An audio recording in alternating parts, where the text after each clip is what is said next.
Why is Elon Musk and the Department of Government Efficiency focusing so much attention on the Social Security Administration? What I'll argue in this video is that if you trust Musk and his motives to make the government, basically a tighter ship with less waste, fraud, and abuse, going after the Social Security Administration makes absolutely no sense.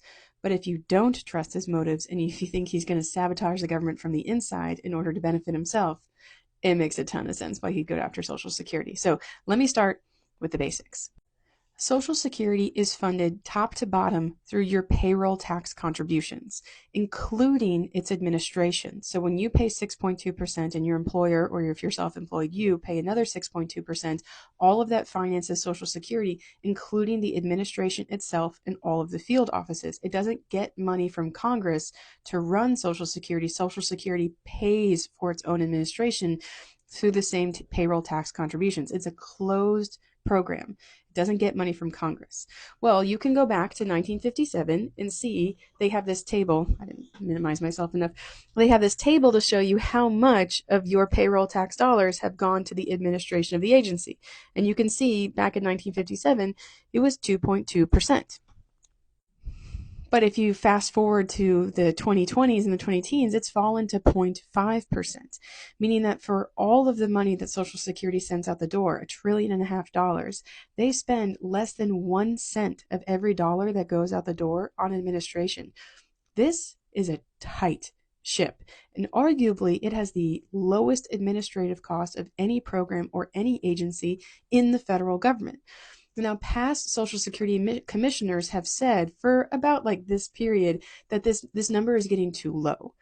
That yes, it is a tight-run agency, but it's starting to slip on services. It needs to open more field offices, have them staffed to full levels, and have more phone line operators because more and more people are retiring every day. Social Security has never served such a high population, and they're doing so on a shoestring budget. And most commissioners would say that if there is a crisis in Social Security's administration, it's that they need more money and able to serve this incredibly large population of beneficiaries, 69 million in Social Security alone. The reason why their administration funding has fallen so low is that even though Social Security finances its own administration, it doesn't have permission to do so without Congress. So Congress tells Social Security how much money it can spend on administration. So even though it's not Congress's money and it's not coming from general revenue, Congress still tells Social Security how much to spend. So this is why Social Security commissioners have been lobbying Congress for years, expand our administrative budget so that we can serve more people. This is why it doesn't make sense for Elon Musk to be going there. I mean, if he's looking for waste, fraud, and abuse, he's going after the tightest ship in the federal government's portfolio. I mean, this is a massive program that basically operates off of a shoestring. I mean, there's very little waste, fraud, and abuse in the administration of Social Security, let alone in the benefits. But if you don't trust him, you can see why this is starting to become a problem. The Washington Post had reporting on this morning saying DOGE is struggling to find fraud in Social Security. So if you remember way back in the before times of January, Elon Musk said that the Department of Government Efficiency was going to find $2 trillion in savings. And detractors like myself pointed out there is no way to cut $2 trillion from the federal government spending without hitting Medicare or Social Security. I don't think Musk has changed his target. He wants to cut Social Security, but he has an administrative problem, or he has a political problem, which is that Trump promised on the campaign trail that your Social Security benefits wouldn't be touched. Therefore, they're trying to say that it's a program ridden with fraud. And so this article is about how hard they're trying to find evidence of widespread fraud and abuse in the Social Security Administration and Social Security benefits. And they are running into a brick wall.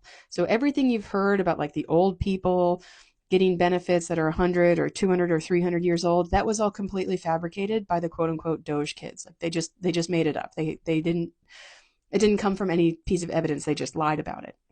And even the acting Social Security commissioner, who himself is a DOGE acolyte, even he put out a statement that was okay, so they weren't right about this, and this is completely wrong. But they're trying to find fraud because what they're trying to convince you is that Social Security has so much fraud that cuts have to happen, but the cuts won't affect the good people. The cuts would only affect the bad people, aka the fraudsters. Well, I think in this, not knowing anything about the job you've embarked on is really working against Elon Musk, because Social Security also has one of the tightest anti-fraud systems in the United States. I mean, the article points out some amazing anecdotes about it, but the Office of Inspector General, which is in charge of making sure there is no fraud in Social Security, keep in mind Trump fired the guy in charge of it, that Office of Inspector General at Social Security has 500 people working in it. And their entire job is dedicated to making sure the $1.6 trillion that goes out the door to benefits goes out the door to benefits. They are very, very good at their job.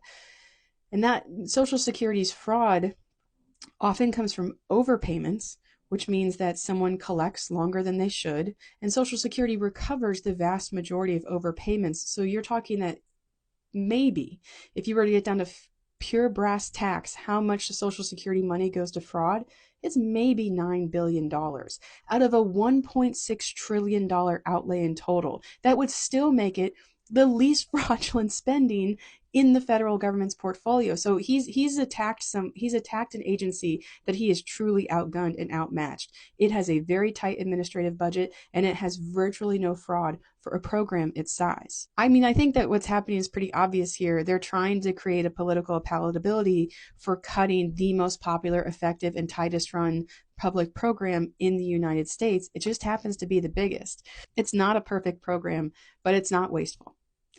It does a very good job at what it is very good at the job that it does, which is a multi-generational compact that Americans make with each other, that if we work hard, we don't have to end our lives in abject poverty. And if someone who promised you that they were going to protect that is now inventing lies about the program, you have to be really suspect about their motives.